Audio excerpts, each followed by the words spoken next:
Hinge Hilarity, the best first date outfits and navigating the challenges of long distance love. We'll see you right after this. G'day and welcome to the Tinder Project, the podcast where a straight Aussie man attempts to survive 365 days dating online as an American woman. I'm your host, Mark Rosenfeld, Australia's dating coach for women. I'm here with my sidekick, self-love coach, Teal Elisabeth, and together we have one mission: to make meeting good men fun and easy for you. Let's give it a whirl. Teal. Hi, Mark. My friend.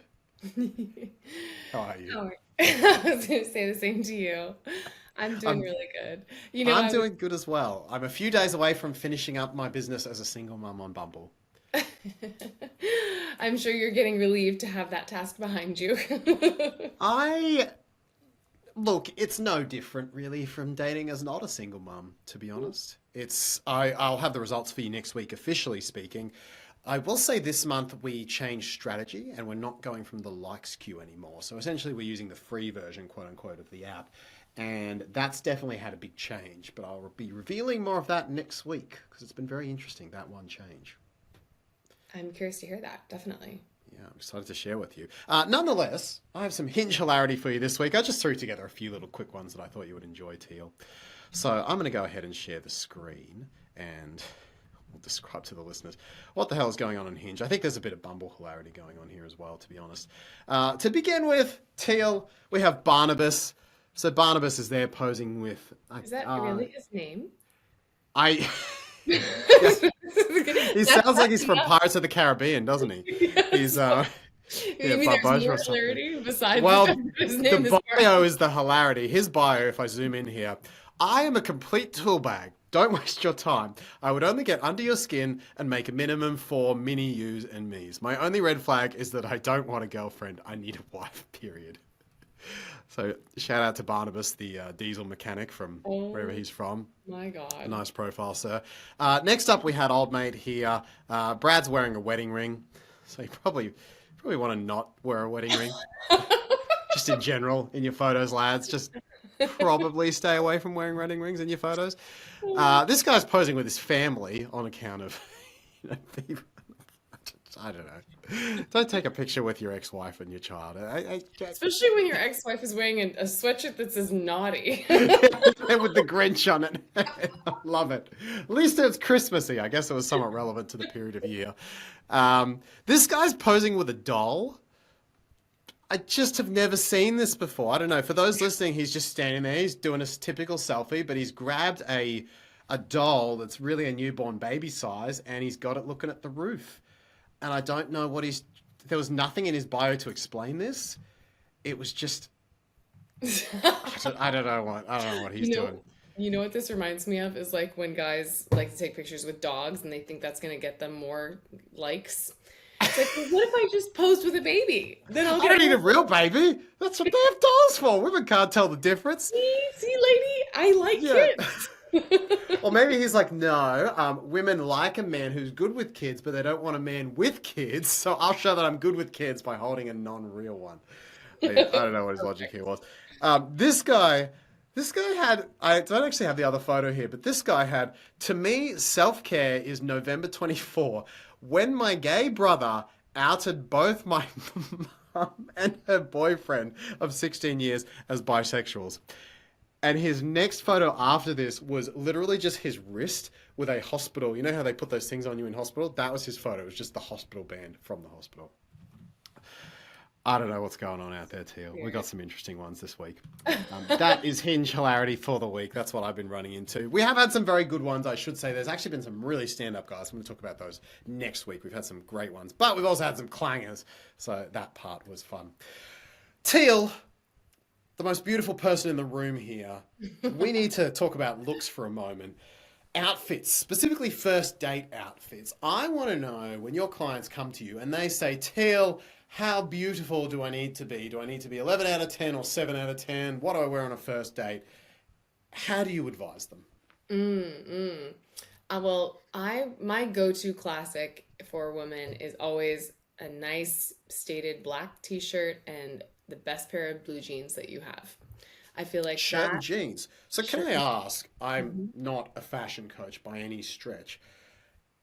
when we think feminine clothing, I suppose we tend to think skirts, dresses, something with a lot of flow to it. Why are those not your classic, I guess, feminine quote unquote recommendations? Yeah, I mean, I think for me, what I like about the black and the jeans is it's casual, but it's still dressy. It shows off your body without showing off too much because dresses tend to kind of sometimes be too alluring. It usually highlights your ass if you have a nice ass. If you've got the jeans to show off the ass, then you want to highlight that asset and show Get it the off. booty out. Nice. Help a boy out. And to me, it conveys like a subtle confidence of I'm not trying too hard, but I know how to look good. So that has I always can been look good without trying to look good, sort of. exactly, Yeah. exactly. If you wear a dress, it kind of shows either you're trying too hard or either your bosom's going to be blowing out or sometimes you're just not comfortable in a dress. Dresses can be very constricting. You can be worried about how they're going to fit all day, all night long. I feel like if you've got those classics, it's just a nice go-to. Obviously, yeah, fashion to me is important. There's such a, I think we've talked about this on past episodes. I think the world and the expectations and the standards of dressing has gone too far to the point of where people wearing pajamas out to the grocery store, and I can't stand that. And there really is, I think, a level of respect that you're demonstrating when you choose to dress yourself of this is how I see myself. And so really Yeah. just giving whatever it is that you choose to put yourself in, making sure that it's comfortable, that you're not going to be constantly fiddling, because if you're fiddling, it's just going to convey that you're insecure. Even if you're a confident woman, if you're constantly dealing with a bra strap that's stuck, it's just going to come through with that nonverbals that you don't fully feel relaxed. And we don't want that. We want something that feels very comfortable, something that feels like you're not trying too hard, but also shows that relaxed confidence. So whatever that outfit represents for you that is that, I think is best. I also think staying away from graphics, graphic tees, anything that has What, the labels. naughty Grinch is not a go on the t-shirt? Just not too many patterns. My husband hates patterns. And I find that interesting too. With patterns, it's interesting because I used to wear patterns and now I basically don't wear any patterns. But I see this now when I go shopping. Patterns can really take away from the essence and the aura of our actual self. It's almost like Really? Why is that? illusion and distraction from the rest of us. Right. Whereas I feel like with colors and just like nice tones, it enhances the aura of who we are. And I've actually gone so far into helping women with their color palette and finding the right colors that match their aura. Because there's even a difference between wearing a color that matches your aura versus does not match your aura. And it can really shift and change how people receive you.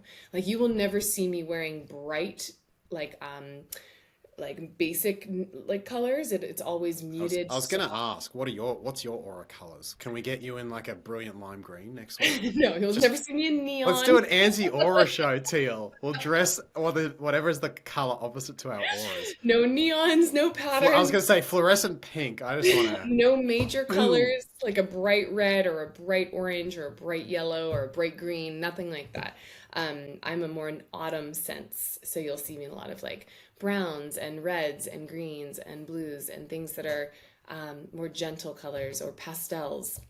And pastel you colors. can get different, yeah, basically reads on this. You can do a whole color palette quiz to match your essence. And it really does change how people pick up your Wait, so essence. I can go online and the Mhm, internet can detect my essence and give me a color palette mhm. without looking at Yes, me. you take a quiz. You take a quiz. Gotcha. Okay. And then it gives. Okay. Interesting. All right. Mhm. And there's different kinds. So any women that maybe are a little bit fashion uneducated or just feeling like they want to enhance that, really take some time to think about this a little more deeply for yourself of what is the best wardrobe that I can put on myself that is going to present me in the way that I want to be received. And how do I want to be received, right? So I want to be received as someone that is put together in a place of full makeup, full hair, full outfit, full designer clothes, all of that kind of stuff. And what would Yeah. that demonstrate for someone receiving you in that way versus someone who shows up in sweatpants and their hair in a bun and goes out on a date like that, right? And then what is the middle ground in between that? And I think there's a lot that can be said for what we choose to put into our appearance on that first So, date. on that, what about makeup? What do you say to the ladies about? Okay, well, are we wearing makeup? Are we not? Is this? Can you? It sounds like you're saying definitely don't overdo it, but can you underdo makeup on a first date? Yeah, I think that's going to be totally a personal preference. I think some Okay. women feel very comfortable in their natural state without makeup, and I applaud that and I love that. And I also don't think that there's a problem with makeup as long as it's not overdone. Um, it really is about just showcasing who you are in your most comfortable organic state. And if that comfortable organic state is to have something that just enhances you a little bit, that's great. What I find is that when women do put on too much, I was at a restaurant the other day and the hostess had so much makeup on, she looked like a clown. I mean, she was a very beautiful woman, but you could definitely tell it was just like everything all over her face, caked on. And to me, it was more of the thoughts that were coming up was, are you trying to hide something? Or is this what Yeah, you I do? Is this what you I do don't every like admitting single that I think that, but I think the same thing, which is like, oh, if you're putting that much makeup on, you mustn't believe you're very pretty. Which is sad that I think that, but that is kind of one of the thoughts that I remember going to this in dating as well. It's like, oh, you mustn't feel your natural beauty is very nice. And that could be completely wrong at the time. Maybe she just loves makeup. I'm just really passionate about wearing makeup. But that is the stereotype I think goes through a lot of guys' heads when that Mhm. happens. And I love that you're sharing that. And I think it's really important for women to hear that, that makeup doesn't automatically just make you more beautiful. There is a balance to it. It can be a natural enhancer, but it is not here to hide who you are. And quite the opposite. We do not want it to hide who you really are. We want to show somebody on that first date who you're going to be consistently every single day. So if you're the type of person that puts on a little, blush and mascara and goes out into your day, then keep showing up that way. Yeah, But if you're the type that doesn't it's more like real. wearing makeup, then let them see you without makeup. And if they don't go running for the hills, then you got a You're winner. good. Yeah. Teal, Those are anything my, else that you would say? I guess I can speak from the guy's perspective as yeah. well. I kind of already have. I always thought smart casual seemed to go down well for the guys. A set of chinos did me well. Nice shoes. I mean, we never look at the women's shoes, but the women look at our shoes. So I think the shoes do make a bit of a difference in the women's mind. But Yeah, honestly, I please, kind of please no Birkenstocks. know what. Birkenstocks. What are they? I don't You know what haven't? that is. Oh my gosh. I'm sure you've seen them. They're those very hippie sandals that are like kind of a cork base, Oh, and and they then have they like two sets of straps over the have top. leather straps with Oh buckles. yeah, those things are weird. Yeah, okay. Um, I tended to like moving dates, so I'd usually wear something that I felt I could go for a walk in comfortably. Obviously, if it's hot, you've got to consider, all right. Actually, to be honest, the biggest thing that made me nervous about dates was just if it was hot, I get so self-conscious if I'm sweating in like even a little bit. I just hate it. I do not ever want to be that person with body odor. It's like even if I've done all the deodorant and cologne, I'm like, oh shit, there's a drop of sweat on me. It's not yeah, it's just I don't want to gross people out. I don't want to be that person. So that was the one thing that's like, oh god, if I'm getting, if it's hot out, especially in Australia, it's hot out a lot. That was the one thing that I was like, oh, how do I wear something that I'm least likely to sweat in here? Hmm. Hence the less clothes. I was gonna say, Yeah, from last week. From and the last new week. jackets. Yeah. There's nothing to sweat on if you're not wearing any clothes, Teal. It's brilliant. Well, Should we? what would you say for women? Like what as a man's perspective, what do you think is the most attractive for a first date? What Yeah, would you yeah, want? it's a good question, and I think different guys find different things attractive because, you mentioned earlier that woman who wears a lot of makeup. There is a certain guy that really likes that. Now, I would tend to argue though that it's a certain type of guy that's going to be a little more on the wants a trophy girl side. He's going to kind of want you to look like that all the time, and he's probably not going to be a huge fan of you not looking like that. So I always preferred the very light or no makeup look, the kind of I'm not really trying to impress you look. I'm attractive, but you'll get the hot me at date 5 look without actually saying that. I always thought that was kind of the coolest. Less was more for me in terms of, I'd say, in terms of the sort of dress effort and makeup. I think I'd be more impressed by someone. Yeah, if 50-50 is in the middle of dressing extreme up versus dressing extreme down, I'd like the 3 to 4 range out of 10. And what does that look like for a woman? Well, yeah, that's a good question. I'm kind of terrible quoting this stuff. I get the sense that something that kind of maybe shows that she's fit, and I can sort of see that she's something about her. It doesn't even have to be fit. It could be, okay, she's got nice boobs, or it could be, okay, she's got a nice butt, as you say. There's something that's like, ooh, hello, but it's kind of covered, but you can tell that it's there. So it's like, yeah, it could be fitness. So maybe if she has, I'm trying to think. Great abs. It's got a little crop top.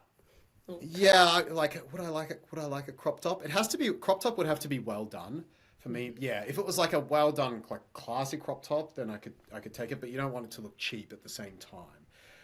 There's definitely a balance there, isn't there? If you flaunt it too much, it looks like you're trying too hard.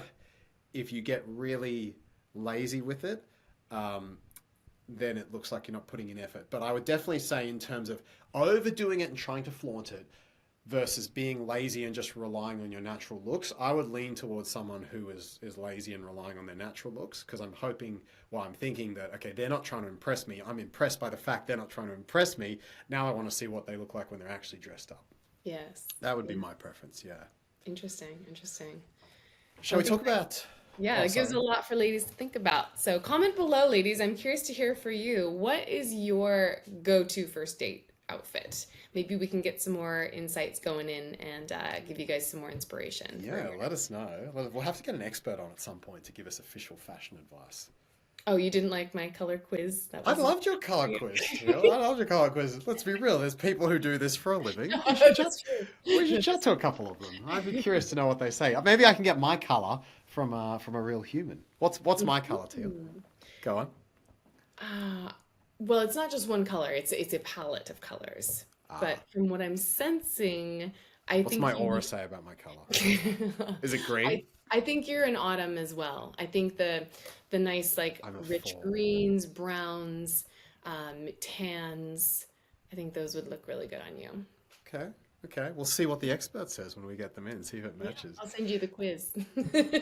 Teal, let's talk about long distance, because I have experienced this personally.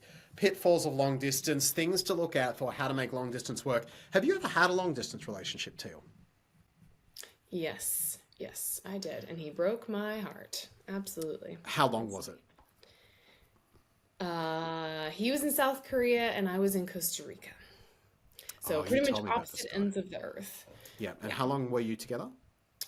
About a year and a half. Yeah. We dated for about 4 or 5 months in person, and then we both went and studied abroad. This was in college. And it got real bad after that. But I've had a more successful one, given I'm married to her now.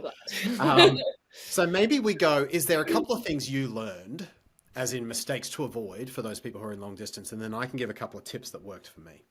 Yeah, absolutely. Well, I know for me, the biggest thing that was a mistake that I learned was not having clear expectations on just how we were going to go about this. We had gotten really, really close and really fallen deeply in love with each other leading up to us both going and studying abroad. And then it was never really talked about how we were going to both navigate this next transition. It was just like, we'll just keep chatting and see how things go. And that really just kind of killed it for me because our expectations were completely different. So I was 21 at the time. I was, just out of college, I was still in college. Maybe I was 20 at the time. So I was naive, young me that was just like, I have a boyfriend and I'm in love. And I'm just imagining everything's going to be perfect. And he had different ideas. So I think getting on the same page about expectations is huge. I think number two is just being able to have very clear communication. I see this with a girlfriend of mine who's doing long distance with her boyfriend. Same thing, opposite ends of the earth. I think just the fact with time zones and even internet reliability, even the most beautiful, loving relationships can be put through the ringer because of logistics with actual technology communication. So I think having a lot of compassion for that and also making it very clear and understanding of like, how are we going to do the communication piece here in terms of when we're going to call, how long we're going to talk, what's going to happen when the internet goes out, what are our backups, are we going to write love letters to each other instead of trying to FaceTime, whatever you can do so that you guys are able to navigate those bigger issues, because I think for the two of them it's really it's rearing its head in a really difficult way for them because they're not feeling their connection is getting frayed because of just the technology not being able to support the connection. Really? Where do Yeah. they live that the technology is failing them? One lives in Indonesia. He runs a dive shop off in Indonesia. Indonesia. Yeah. Jeez. Yeah, Yeah. right. And then I don't know. I would say I think those are my two big ones for right now. I'm curious to hear what you have seen has worked, and then if I have any others, I'll circle back. Yeah, so Sam and I did long distance for about a year and a half, I think it was, and it was very tough. The big point, we actually weren't going to be together, and we sort of decided we were incompatible, and then it was a whole thing. It was very sad, and then we decided that we missed each other enough that we wanted to give it a shot. Um, Figuring out a plan kind of before you even commit, or once you get around to that commitment stage, before the heart gets too involved, is a really wise idea. So I remember Sam sort of pulled me aside in San Diego, and we'd been dating, I used to call it dating, for more or less, what was it at that time? Probably about 6 months. But that was 6 months. The first 3 months were very casual. So between that sort of 3rd to 6 month point, as things started to get a bit more serious, we started having more of those conversations about, okay, how would this actually look? So yeah, not letting it drag too long without a plan to be in the same place is really important. So there kind of has to be an end date, Teal, a future date. If it's just indefinite without an end date of when you're going to be together with no plan, it just, yeah, it sort of spirals. It's very difficult. Big thing for us when we were in the long distance was having a hobby or sharing hobbies and having a regular date night. So those two things, often those were the same thing, but sometimes they were different. Date night every week, 3-4 hour video call. That was a super consistent thing that had to keep happening. I think it was every Sunday for me, every Saturday for her. That was very, very consistent, and that's probably the biggest thing that got us through. Having hobbies, her and I would read a book every week. So because obviously not together as much, you don't have as much together time, but it gives you more personal time, and since you're not using the time on dating, you may as well use it for something useful. So reading a book, we had a new book that we read every week, and we'd come back together. That would be one of our shared things. Little board games. There's board games you can get that you play together, and then there's also board games you can get on your phone where the person doesn't have to take a turn straight away. They can just take it 8 hours later, and you get a notification when they've had their turn. So you can do stuff like that. That was really helpful for us. I would say those three things: the hobbies, having a regular date night, and what was the first thing I said? Having an end date to when you're going to be together. They're three of the biggest ones. I would actually say not relying on good morning, good evening texts was like, let go of those. That wasn't very helpful for us, and it was just causing missed expectations. Using voicemails to communicate more often than text. We would voicemail backwards and forwards so you hear each other's voices most days. Yes, yes. And just really checking, if you are continent to continent, state to state, this isn't quite so relevant, but especially country to country, you can have big cultural differences. And really check in if you're going to build a life with someone who's from a long way away. They live in a different culture to you. And I have to say, when I moved to the West Coast of America, the culture was probably more similar to Australia. It wasn't exactly the same, but it was similar-ish. A lot of it was similar. The East Coast of America is more, I guess you call it hardcore. It's more intense. And that's more of Sam's culture. And so that's been a bit of a culture shock to me. And so I'd say one thing I screwed up that I wish I'd done more of is just finding out more about how the person wants to live in terms of their culture, not just the location, but the culture. If you want to raise kids, how the culture would affect that. If you want to, let's say, buy a house or have financial goals or family goals, how the culture would affect that. Ask good questions about the culture if you're moving, especially if you're moving country to country, because I think the difficult conversations you don't have charge interest later on. So as uncomfortable as they are, as many as you can have with your partner at the start. How do you do things? What are your values around this? If we have kids, what's your preference around that? That would be one of my biggest tips is have those conversations early with your partner. Figure out if you're on the same page about those big areas: religion, kids, spirituality, living location, health and wellness, money. Yeah, make sure you have those conversations, because the biggest downside of long distance, Teal, that I find is that it's very attractive to emotionally unavailable people. So if I'm emotionally unavailable, I can just date women from, I don't know, wherever, let's say America or Botswana or wherever, and they'll probably never even come here. So I can have these love affairs that are never truly close, so they're never truly threatening. So Yeah. if you're on there looking for a real love, you will get a lot of people who are comfortable at a distance and frankly want to stay there. And you may not find out for 12 months because they're so bloody far away. So you have to be really, I don't really recommend long distance dating, even though I did it. If you do it though, you do have to kind of test the emotional availability of someone by what's our plan to be together. Yes. It's kind of like when you're on a date, when you're on a dating app, you want to know if the person is a scammer or not. One of the biggest tests is just get them on the phone and talk to them, get a feel for them.